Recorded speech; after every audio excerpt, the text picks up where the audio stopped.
Hey guys, welcome back to Geller's Garage. Today we're going to be working on a Avalanche 2004. We're going to be, going over a lot of stuff, but the main thing we are wanting to do is a gearbox. So let me show you the easiest way that I have found to do this.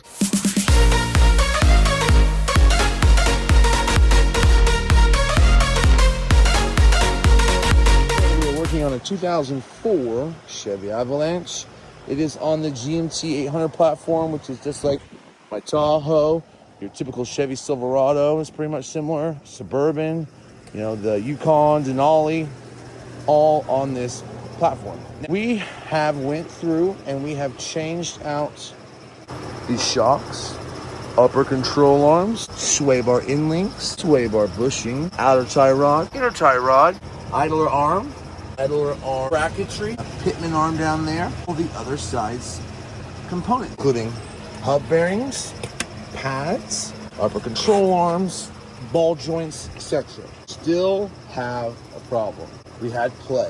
We went and got it aligned. Guess what? We still have play. So in comes a gearbox. It's the True Grade 7588 replacement, remanufactured steering gearbox for these GMT800s. They run about 260. We just noticed I can literally grab your steering shaft and move it like this, and it's just all day long. Does it feel any tighter? We tried to tighten it up on the top of like how you can take your jam nut down there. Usually it's an Allen wrench. This one being already a remanned one was a flathead, and that actually just made it worse because there's two adjustments on it. You can adjust that. You also could adjust the collar. Long story short, we decided if we've got to pull it out, we might as well buy the new one, put it in, make sure we don't mess the alignment that we just got done this morning up, get this truck where it needs to be. All right, so right now, you all can see that is the intermediate shaft's 11 millimeter bolt you have to take out.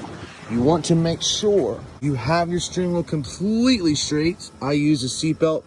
I start off by pushing the seat forward, wrapping it and locking it into the buckle, and then pushing it backwards so you cannot move that. Once that is buckled down, I'm gonna pull that bolt out.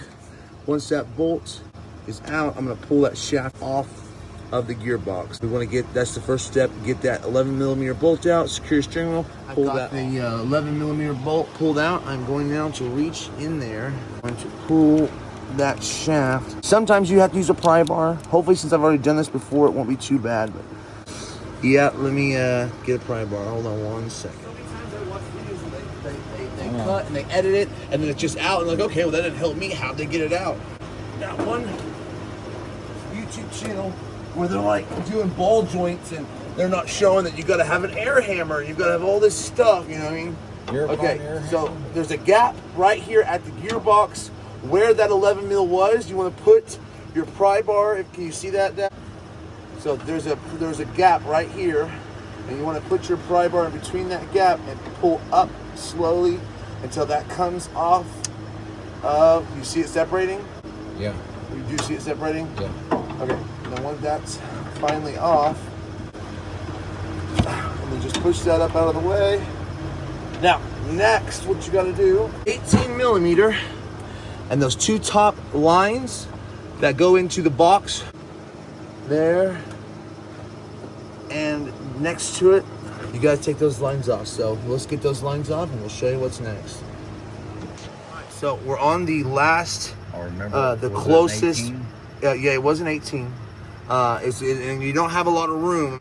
We're talking literally, you have, maybe a quarter turn to break it loose. Luckily, I've done this before on this very truck, so it's easy to do it by hand. Now, once you get it undone like that, see how it starts leaking fluid? You want to pull this up so that the gravity will fight against it, so you don't leak all your fluid out of your lines. You don't want, because you don't want too much air introduced into it. Here, up, right here, you saw that, right? Yeah, both of those are up out of the way. Now, next thing we're gonna do, we're gonna go down there and take the cotter key out of the pivot arm that connects to the drag link that connects everything else, the center link. Give me just a second, we'll crawl underneath there, and I'll show you. Under here, and we're going to take the cotter key off of the brand new pitman arm. That's the new idle arm bracket and idle arm. Anyway, so we're gonna take that off, take that nut off, because we got to separate this whole thing out. I've already taken off the shield. There's usually a shield right here. So shield's off, because it's gonna actually have to come through. Sorry for those that are motion sickness. It's actually gonna have to come through. That's gonna have to come through down here. This is the only space big enough for it to come through. All right, so we've got this off.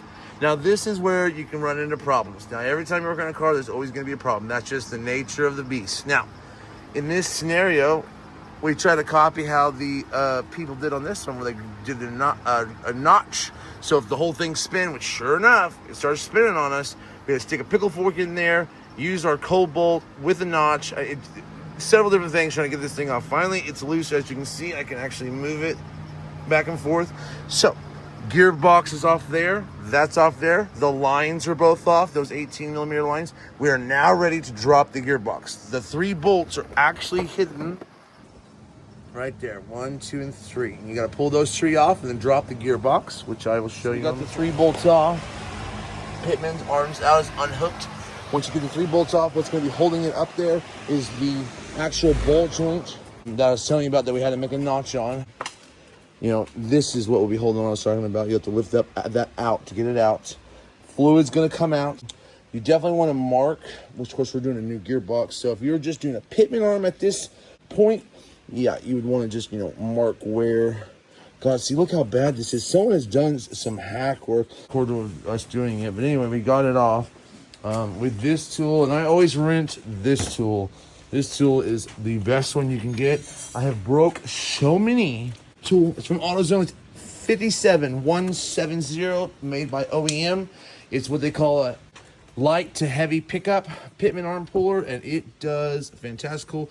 You don't have to worry about screwing stuff up, breaking tools, bending things going on the line, or whatever these guys did before. As you can tell right here, they literally, whoever owned this truck before, beat on this thing. We're gonna got the new box. We're gonna go ahead and put that. So we're gonna got a $50 core, and we're gonna work on getting the Pitman arm. Actually, we might go and we got a lifetime on the Pitman arm. We might switch the Pitman arm out. We're getting stumped right now because this got stripped. We actually had to go and exchange the gearbox. We're going to O'Reilly's right now to hope to God they have one of these, and if they don't, then we've already tried Lowe's, we've tried Home Depot. Ace is closed. The one that we got from Ace is obviously not correct, and so now we've got to figure it out, see what we can find. Day 2 didn't go as planned yesterday. We got the new gearbox, we got the new Pitman arm. We pulled it off, as you last saw. When we go to press the new Pitman arm on, no, wasn't gonna happen. Sadly, the old nut, the only thing that was old, everything else was new, was in such bad shape it destroyed the gearbox. We had to swap out the gearbox. Sorry for the loud noise, I'm at the junkyard, but you cannot find a nut. Well, the funny thing is, it's like we came all the way here for one little nut. Funny, it is also a Delphi pump, but this one still, it looks better, I guess, so to say. I don't know, it just doesn't seem so... The other one's painted black. I mean, this one's silver. So here's a lesson to be learned real quick, if y'all don't already know this. I have that big 1/2-inch drive Cobalt electric impact, and that thing is very strong. It's very big, but it's very strong. And realistically, that thing should only really be used to bust a nut off. I mean, I've used it to drive ball joints in because it's really strong. But in the last 3 months, I've stripped about 5 or 6 different things. It's just, it's so strong that it heats the bolts up as it's going around, and it could just literally just destroy threads. So a lot of times when we're doing something like this, you want to do it by hand. So I'm going to attempt to press this on with, just an axle nut. I think it's a 32 millimeter. We're going to press this on with a wrench and see how that goes. Hopefully that might be a little slower, but as long as we don't make the mistake we made yesterday. Now we're on day 2 instead of doing it in one day. It's a little tough not using power tools, but I found a bit of WD-40. Of course, I can't find any of my anti-seize. I usually have a big old jug of it. I'm going to have to buy another one, I guess. I'm using my breaker bar, and as you can tell, I got it on there, and she's starting to go down on the threads. Everything's new. I mean, the whole front end is new now on this truck, so this better fix it, or I'll tell you what. I know everyone's been out there before where, you're working and you're working and you're working, and you're like, man, and it's like throwing parts of the truck. And that's why people don't realize, anytime you're working on cars and good mechanics, and they charge you a diagnostics fee, because 90% of a mechanic's job is diagnosing a car. That way you're not throwing hundreds of dollars of parts. Now, of course, in this scenario, this truck has 280,000 miles. The whole front end was shot, but not the point. We really didn't think it needed a gearbox. We thought we could adjust it, but come to find out it was worn out too. And it was crazy, it was remanufactured as well, so it has already been replaced at least once in this truck's life. Let's get back to it. Let's get this old girl, knock her down and call her a day. Now that she's pressed on, I need to put the Zert into the new pitman arm, get that ready. I noticed that this is more like mine and all the trucks I've ever had with the Allen key. The original remanufactured box that we had before this one and the original one that was in the truck had a flat head, and I like this style better. Does it make a difference? I have no idea, but we're gonna find out. So anyway, let's keep on moving along. Let's get this thing back up in the truck. So you get your gearbox up through here. You put it through here. You can already tell, yeah, she ain't lined up yet, but it's okay. Make sure you got your bolts handy here. It's 21 mil. Let's start with the closest one toward me. I'm gonna push that through. A little harder to do it with one hand than I thought, but it's all right. All right, we're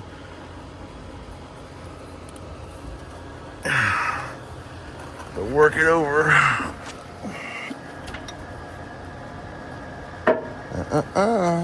Well, shoot.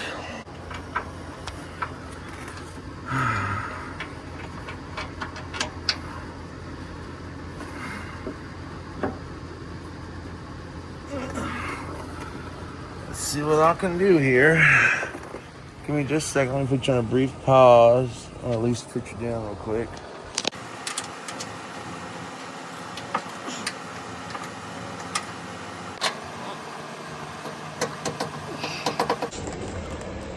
Oh, well, no, hold on.